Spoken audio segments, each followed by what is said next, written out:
Hello guys, welcome to your own channel D का study point. आज हम करने जा रहे हैं unit 2 contemporary India women and empowerment के कुछ इम्पोर्टेंट क्वेश्चंस। हमारी ये यूनिट 2 कंप्लीट हो चुका है। अगर आपने इसकी वीडियो अभी तक नहीं देखी तो आप हमारे यूट्यूब के चैनल पे जाके ये वीडियो देख सकते हैं। आइए तो इसके कुछ इम्पोर्टेंट क्वेश्चंस और आंसर कर लेते हैं। पहला क्वेश्चन है दोस्तों हमारा, what does the term women emancipation mean, explain the example of issues and actors. Emancipation का मतलब मैंने आपको पहले बताया जाए, लिबरलाइजेशन से इसका मतलब है जिन वुमेन्स को डेवलपमेंट, इनइक्वालिटी, इकोनॉमिक्स में और पॉलिटिक्स या फिर सेक्सुअली उतना दर्जा नहीं मिल पाता, इस चीज़ से उनकी बढ़त भी नहीं हो पाती, ना उनकी मेंटलिटी सेट हो पाती। तो आप समझ गए होंगे इमेंसिपेशन का मतलब। Narrow gender roles into which woman gets typecast and which perpetuate gender based inequalities. उस समय में क्या होता था, जो जिनकी नैरो थिंकिंग थी वो वुमेन्स को टाइप कास्ट का मानते थे, मतलब लोअर कास्ट का मानते थे कि इसे ना पढ़ाई करने दी जाए, ना तो घर से बाहर निकलने दिया जाए। और जो जेंडर था ना, जेंडर था उस समय में, जेंडर था एक ही था, वो था मैन, मर्द प्रथा थी। वुमेन्स को इतना तवज्जो नहीं दिया जाता था। तो इसकी वजह से क्या पैदा हो गई थी सोसाइटी में, इनइक्वालिटीज। और फिर धीरे धीरे जब हम आगे बढ़े तो हमने देखा जो हमारा पीरियड था 19 और 20 सेंचुरी का, उसमें फिर बदलाव आया। उसमें क्या बदलाव आया, हमें सोशली भी इक्वल होने लगा, वुमेन्स भी सोशली इक्वल होने लगी, किसके, मेंस के। सेक्सुअली भी, इकोनॉमिक भी, पॉलिटिकल एंड लीगल इमेंसिपेशन हो गया वुमेन्स का। इंडिया में नहीं, इंडिया में तो था ही था, और वेस्ट में भी होने लगा। वेस्ट में आपको मैंने एक एग्जांपल दिया था, राजस्थान, गुजरात एंड कर्नाटक, जो जितने भी इस एरिया के हैं, उन स्टेट्स में भी इस चीज़ को इक्वल मानने लगे, इक्वलिटी फैलने लगी। तो ये था हमारा फर्स्ट क्वेश्चन। देन हम अब करेंगे सेकंड क्वेश्चन। स्टूडेंट, जो हमने अभी क्वेश्चन करा था, मैं उसमें आपको एक लाइन बताना भूल गया। उसमें एक लाइन थी, explain the issues and actors. यहाँ पे मैंने आपको इश्यूज तो बता ही दिए थे, सेक्सुअली, इकोनॉमिक, पॉलिटिक्स और प्लस जो इनइक्वालिटीज थी, वो सारे इश्यूज थे हमारे वेस्ट में, इंडिया के वेस्ट में। देन एक्टर्स की बात करें तो एक्टर्स मैंने आपको बताए थे, फर्स्ट थे हमारे राजा राम मोहन रॉय,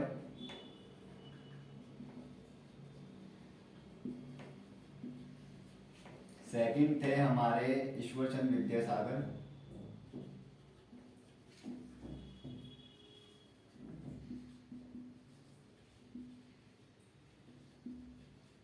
और थर्ड हमारे जो थी वो थे सरला देवी।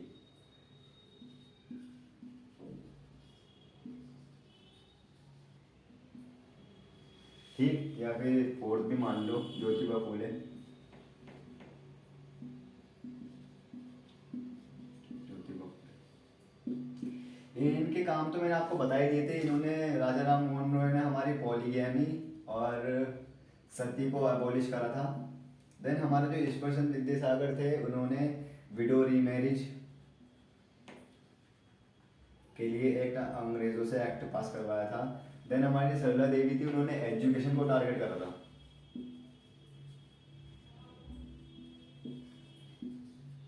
और ज्योतिबा फूले का भी यही था, उन्होंने डेवलपमेंट कराया था वुमेंस का, बताया था कि आप कैसे एम्पावरमेंट कर सकते हो, अपने अंदर चेंजेस ला सकते हो, किस चीज़ के थ्रू, एजुकेशन के थ्रू। तो इनका भी मेन टारगेट एजुकेशन था। ये वाली लाइन पहले क्वेश्चन की थी, तो उस वाले क्वेश्चन में लिख लेना। देन हम सेकंड क्वेश्चन करेंगे। सो दोस्तों, ये रहा हमारा सेकंड क्वेश्चन। अब इस चीज़ को मुझे बताने की और ज़रूरत नहीं है बिल्कुल भी, व्हाट इज़ वुमेन एम्पावरमेंट। ये तो आपके दिमाग में रट गया होगा, और मेरे भी दिमाग में एकदम रट ही गया है, फिर भी एक बार और बता देता हूँ। और क्वेश्चन देख लेते हैं, discuss the steps taken by the Indian state. Women empowerment क्या था, और इंडियन स्टेट ने क्या स्टेप्स लिए वुमेन एम्पावरमेंट के लिए। ठीक, क्वेश्चन ये है, डेवलपमेंट के लिए या फिर। Empowerment is power. Empowerment basically एक पावर है, ठीक है। अब सशक्त नहीं है, एक इंसान सशक्त नहीं है। अगर इंसान सशक्त होगा, उसके अंदर पावर होगी, तो उसके अंदर क्या बूस्टअप होगा? एक तो सेल्फ कॉन्फिडेंस बूस्टअप होगा, ठीक।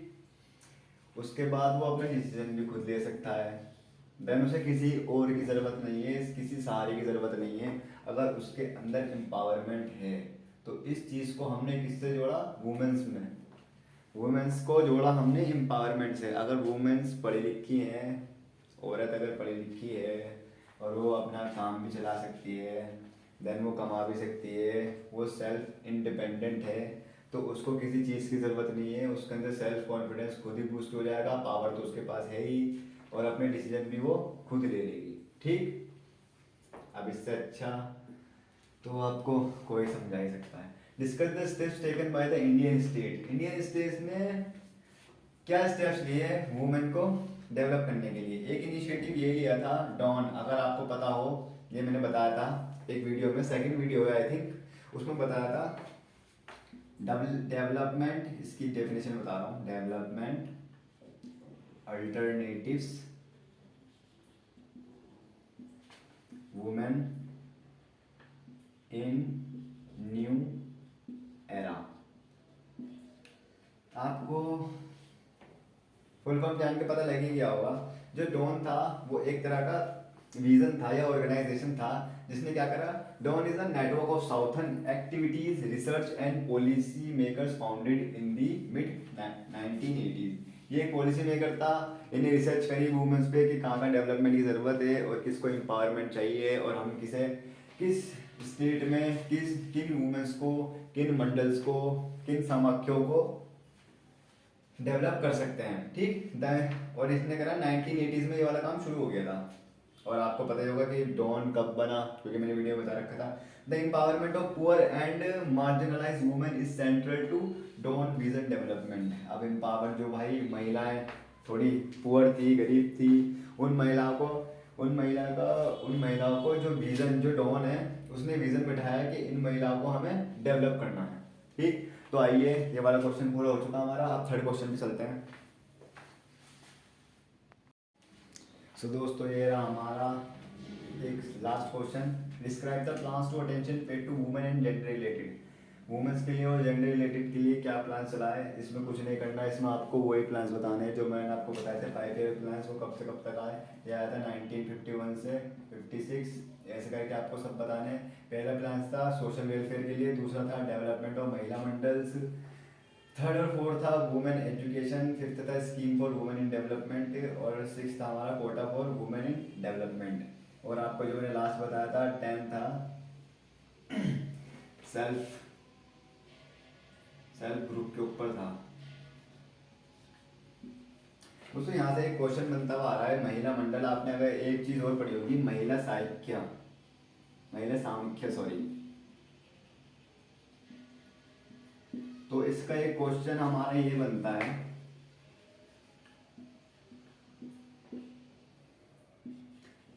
डिस्क्राइब दी महिला समाख्या प्रोजेक्ट।